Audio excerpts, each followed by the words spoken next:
大家好，歡迎收睇今日嘅拉斯維加斯生活資訊站。今日主要新聞有：國家美式足球聯盟 NFL 正式宣布，超級碗將會喺2029年重臨拉斯維加斯 （Las Vegas）。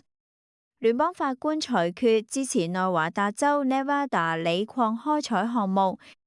同埋 Blackpink 成員 Lisa 宣布喺凱撒皇宮 Caesars Palace 展開個人駐唱表演。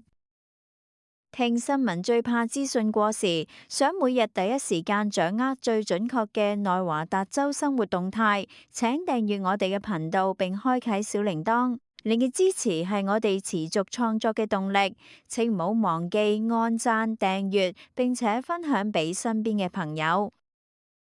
喺聯邦預算同民生經濟方面，隨住聯邦政府預算陷入僵局，部分派駐於拉斯維加斯嘅國土安全部員工，包括運輸安全管理局 TSA 人員表示，由於政府停擺，導致工資拖欠，正體現生活困境。呢一群必要人員雖然仍然需維持正常運作，但喺面對不斷增長嘅租金同物價時，感到被忽視。與此同時，受到油價波動影響，拉斯維加斯本地嘅搬家行業面臨營運成本激增，部分公司正係考慮上調服務費用，或者係加收燃油附加費。另外，聯邦法官喺今日針對內華達州北部洪堡縣堪布縣嘅 Thacker Pass 鋰礦項目作出裁決，支持美國土地管理局 Bureau of Land Management 嘅批准決定，駁回環保團體關於保護瀕危植物蒂姆喬麥 Tims Buckwheat 嘅訴訟。呢一項裁決將掃除該能源項目全面施工嘅法律障礙。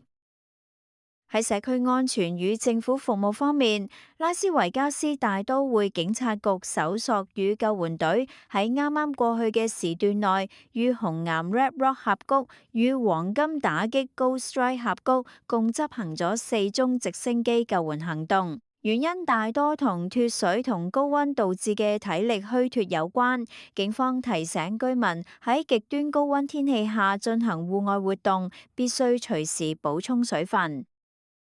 治安防範方面，警方今日公布一段無人機手部片段，記錄一宗發生喺辦公大樓嘅襲擊事件。一名男子揸車衝撞前女友工作地點，並實施暴力攻擊。最終警方利用熱成像技術喺灌木叢中將其逮捕。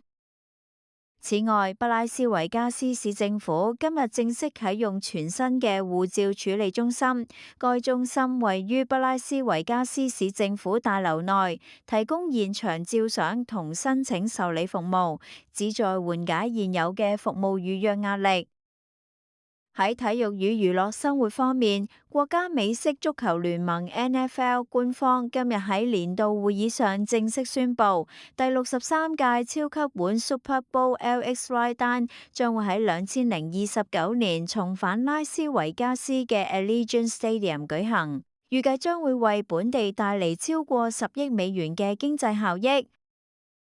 流行文化方面， Blackpink 歌手 Lisa 宣布將會喺11月喺凱撒皇宮 Caesars Palace 舉辦個人駐唱秀 Viva La Lisa， 成為歷史上首位喺拉斯維加斯獲得正式駐唱合約嘅韓國流行音樂藝人。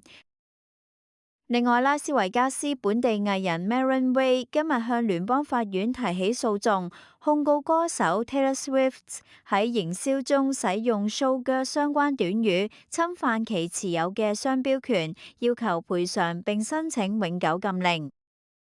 唔想錯過任何同你生活息息相關嘅消息，記得訂閱我哋。我哋聽日同樣時間再見。你嘅支持是我哋持續創作嘅動力，請不要忘記按讚、訂閱並且分享俾身邊嘅朋友。新嘅一周啱開始，祝你工作順利，出入平安。